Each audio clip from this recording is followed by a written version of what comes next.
Welcome to the Explainer. Today, we're diving into a really fascinating roadmap from Buddhist teachings. It's basically a step-by-step guide to breaking the mental chains that hold us back, the ones that keep us from real, lasting freedom. You know that feeling, right? That sense that something is just holding you back, keeping you from being truly happy. Well, turns out that's a universal feeling, and this ancient wisdom has a very specific name for these inner roadblocks. They're not outside problems, but something much, much closer to home. In the original texts, they're called samyojana, which translates to fetters. Think of them as 10 deep-seated habits of the mind that cause stress and keep us feeling stuck, often in a repeating cycle. The whole path we're talking about today is about systematically breaking these 10 chains. Now, this journey isn't just a random walk in the woods, it's a very clear, structured path. First, you tackle the 5 lower fetters. These are the bigger, more obvious chains that tie us to the world of our senses. Once those are gone, you can move on to the 5 higher fetters, which are way more subtle and tricky to deal with. Okay, so the first huge breakthrough, the first major milestone, is becoming what's known as a sotapanna. This literally means one who has entered the stream. And once you're in that stream, it only flows in one direction, straight to nibbana, or total liberation. This is a massive, life-altering turning point. So how do you enter this stream? It happens in a moment of profound insight, where you shatter 3 fundamental chains. First, you see right through the illusion of a solid, unchanging me. Second, that deep, nagging, skeptical doubt about whether this path actually works, it just vanishes, completely. And third, you stop clinging to rules and rituals for their own sake, realizing that real freedom comes from direct understanding, not just going through the motions. And here's the amazing part. Once you're a stream enter, there is no going back. Your full enlightenment is absolutely guaranteed. It might take up to 7 more lifetimes, but it will happen. And maybe even more importantly, you will never, ever again be reborn into a world of intense suffering. Your whole destiny has shifted. So how does this actually happen?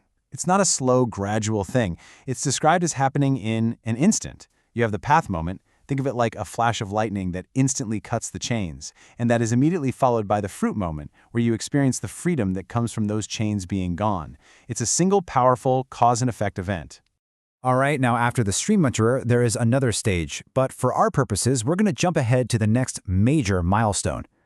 This one is called the anagami, which means the non-returner.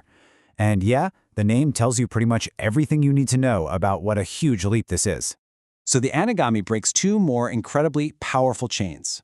First, all forms of sensual craving, that constant pull toward pleasure through sight, sound, taste, touch, and smell, it's just gone, eradicated. And second, any trace of ill will, anger, or aversion is also completely uprooted. With these 2 gone, all 5 of the lower fetters are now history. And this is why they're called a non-returner. An anagami will literally never be reborn in our human world, or any sensory world ever again. After they pass away, they reappear in a very high, pure, peaceful realm, and it's from there that they will reach final nibbana. They're on the final leg of the journey. And that brings us to the final destination, the end of the line, the arahant. This is a fully perfected, fully liberated being. Someone who has completed the entire journey and has broken every single one of the 10 fetters, including the most subtle ones imaginable.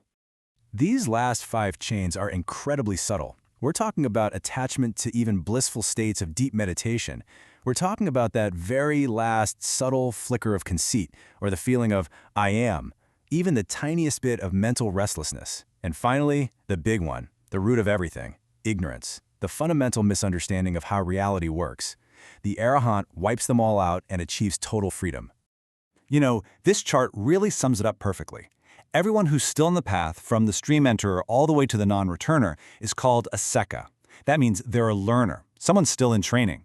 But the arahant is an asekka, one who has finished the training. The job is done.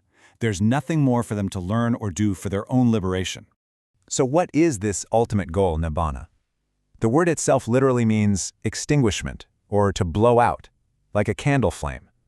But the big question is, the extinguishment of what exactly? Well, it's actually described as happening in 2 different phases. So, first, there's the nibbana experienced by an arahant who is still alive. All the inner fires of greed, hatred, and delusion have been completely extinguished. But there's a residue left over. Their physical body and mind are still functioning. Then, when that arahant passes away, that's the second phase, nibbana without residue. The body ceases, and the whole cycle of birth and death is over, forever. This is the absolute final end of all suffering. And all of this leaves us with a really powerful question to think about. We often frame a spiritual path as being about sacrifice, about giving up all the things we enjoy. But looking at this map, is that really what it's about? Or is it more about discovering a state of freedom so deep, so complete, that the things that used to chain you down just lose their grip? A freedom where the very idea of giving something up just doesn't even make sense anymore. What do you think?